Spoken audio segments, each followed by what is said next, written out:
fighting for. Thank you so much. Can we give a round of applause? Thank you so much, everyone. Thank you. Please draw back. First of all, I would like to say something. The world today does not accept military coup. Anywhere in the world today, whenever you hear of a military coup, they do not accept it. Why then do they accept political coup?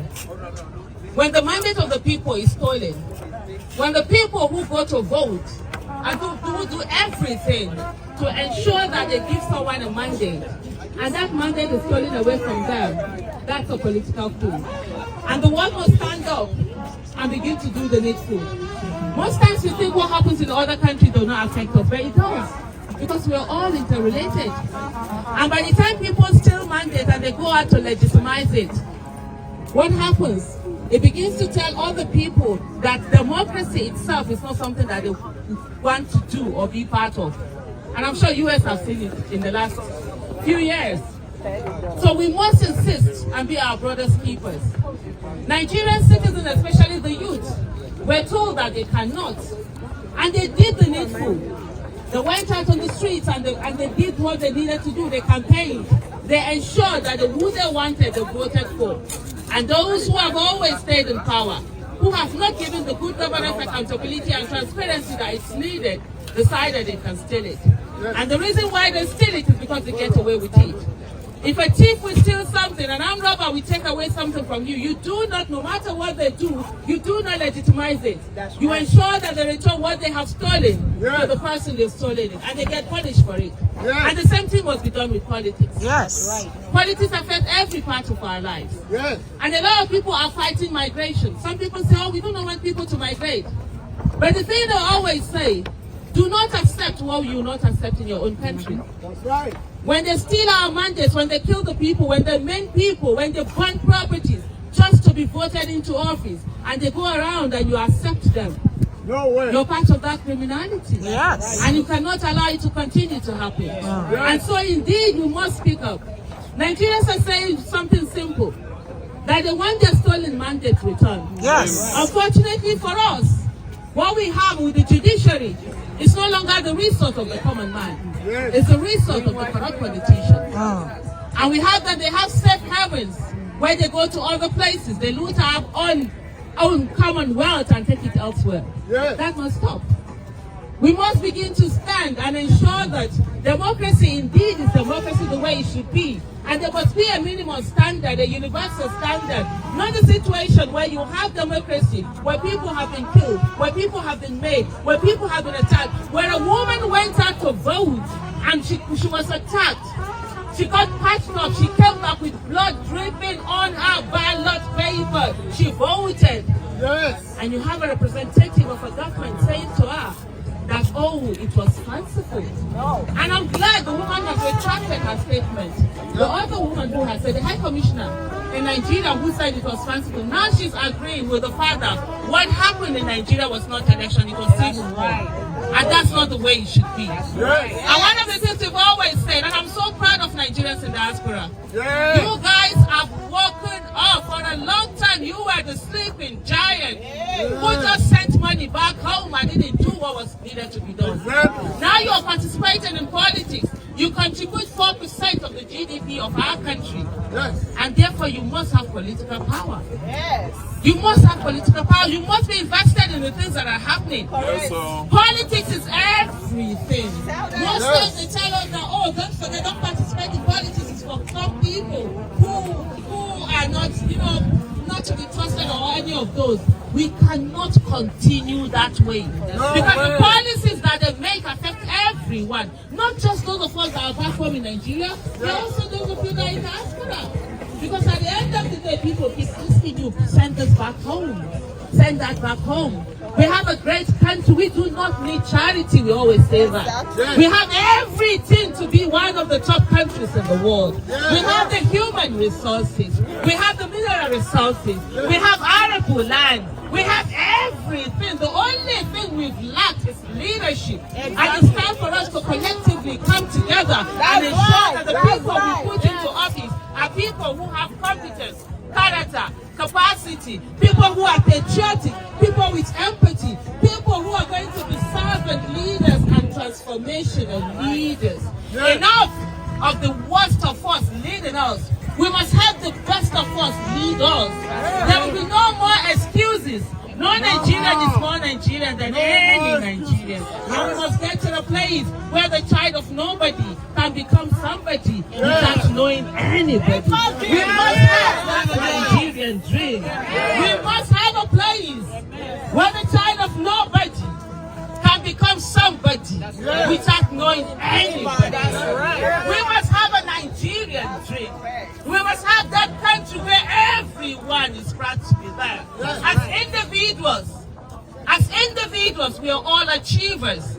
Anywhere you go, they know Nigerians. We have the creativity, we have the intelligence, we have the audacity, we have what it takes to keep going. And we've done that. But the thing that we haven't done is the collective growth. We need that collective growth, not just individual growth. And the way to go there is mostly through politics. So we need those leaders to be there. And that's why we are here today saying, the mandate that was stolen from the people must be returned to the people.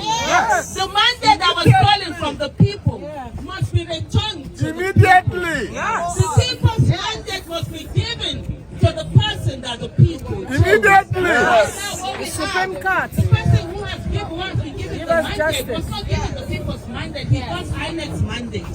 We do not have a president-elect yet. What we have is a president-elect. An election where people are killed, an election where people are maimed, an election where properties are destroyed. It's not the kind of election that we want to see. That in its own way is a political coup, and we cannot allow that to happen. Injustice to anyone, anywhere is injustice to everyone, everywhere. And wherever, the only way that people have gotten away with a lot of things, the evil ones, is because the good ones keep quiet. They stay aside and say it's not their business. But you know what? The people who are doing all of this, who are attacking democracy, they are learning from each other. They are learning from each other. They are taking notes from each other. And so we must begin to take notes from each other too. Good must be as tenacious as evil. Good must even be more tenacious than evil. What we have is that people give up. We're always ready to say, oh no, it's no, and we're giving up. No, giving up on this one. Giving up is not an option. No, it's not. No, it's not. Round up by saying this. Yes. As we walked in here today, a lady said to Americans, me, watch YouTube. she said, You see the corruption, oh my goodness, atrocities. that she was so tired and she felt like giving up. Yeah. She was tired with what was going on. And I said to her, do you know what we did in this last election? Yeah. We did the impossible. Right. Nelson Mandela said, it's impossible until it's done. And we actually did.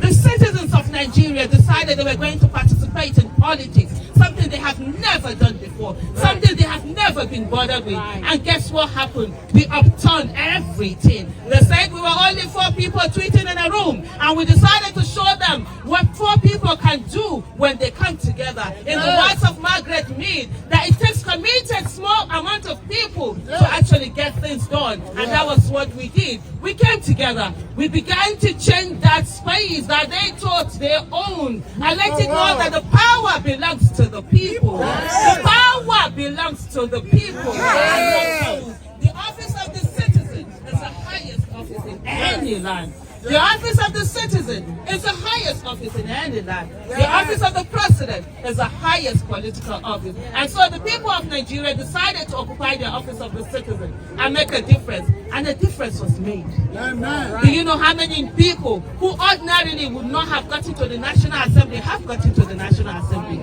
How many people who ordinarily would not have gotten to the state houses of assembly, they have gotten there. And so when you feel tired, when you feel disappointed, when you feel like giving up, look at the wins that you've had. Because most of the times when you're fighting for a cause, you forget to check all the little wins that you have, and you get depressed because of all those things that you've not won.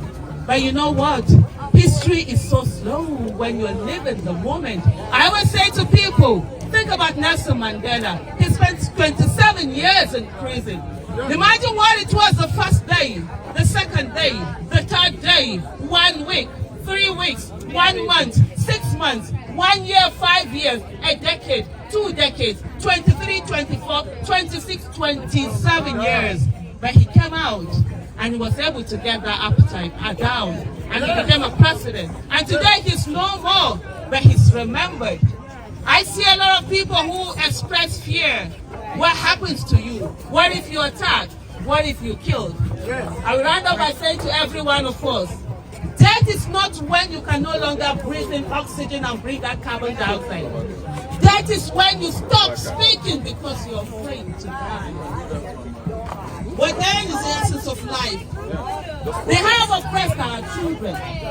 They oppressed our parents. They oppressed us.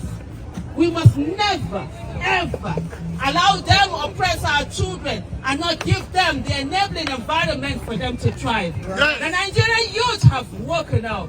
The Nigerian youth have woken up. The Nigerian youth, they have the creativity, they have the intelligence, they have technology, they have the social media. They deserve a country that they all can be proud of. They deserve a clean school. We as the older generation, we must do everything we can to give them a country that they all can be proud of. We should no longer let our children be stateless. Because what we have today when they roam around countries looking for where to belong to, that's they being stateless.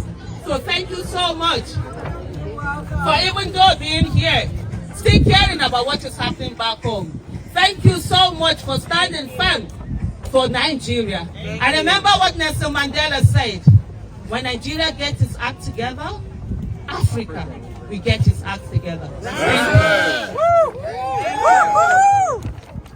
The first person